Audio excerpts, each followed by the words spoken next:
మీ business ఏదైనా మీ ఊర్లో promotion చేయాలంటే అది సుమన్ టీవీతోనే సాధ్యం. ఇప్పుడే సంప్రదించండి. ఓం శ్రీ గురుభ్యో నమః. శ్రీమాత్రే నమః. ధ్యాయేత్ పద్మాసనస్తాం వికసితవదనాం పద్మపత్రాయతాక్షీం హేమాభాం పీతవస్త్రాం కరకలితవసద్దేమ పద్మాం వరాంగీం సర్వాలంకారయుక్తాం సతతమభయదాం భక్తనమ్రాన్ భవానీం శ్రీవిద్యాం శాంతమూర్తిం సకలసురుణుతాం సర్వసంపత్ప్రదాత్రీం సకుంకుమ విలేపనా మౌళికచుంబి కస్తూరికాం సమందహసితేక్షణాం సచరచాప పాశాంకుశాం అశేషజనమోహినీం అరుణమాల్యభూషాంబరాం జపాకుసుమభాసురాం జపవిధౌ స్మరేందంబికాం.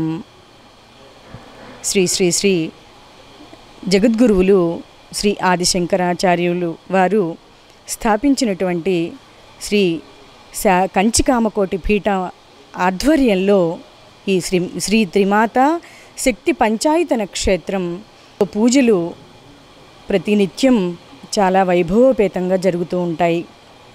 అందులో భాగంగా మనకి ఈ శరత్కాలంలో వచ్చేటటువంటి ఈ నవరాత్రులు రేపటి నుండి ప్రారంభం కాబోతున్నాయి. ఈ నవరాత్రులలో రేపు ఉదయం నుండి అమ్మవారికి ముగ్గురు అమ్మవార్లకి కూడా ఇక్కడ విశేషంగా అభిషేకం జరుగుతుంది. అయితే ఉదయం అమ్మవారికి ప్రాతకాలమందు షట్ఫల రసాలతో అలాగే పంచామృతాలతో అభిషేకం ఉంటుంది. అలాగే స్వామివారు త్రిపురాంతకేశ్వరుడు వారికి కూడా అభిషేకం ఉంటుంది. సువాసనచ్చిన ప్రీత శోభన శుద్ధమానస అని మనందరికీ తెలిసిన విషయమే. సువాసనలతో పూజ జరిపించుకోవటం అనేది అమ్మవారికి చాలా ప్రీతి అని మనకి పెద్దలు చెప్తూ ఉంటారు.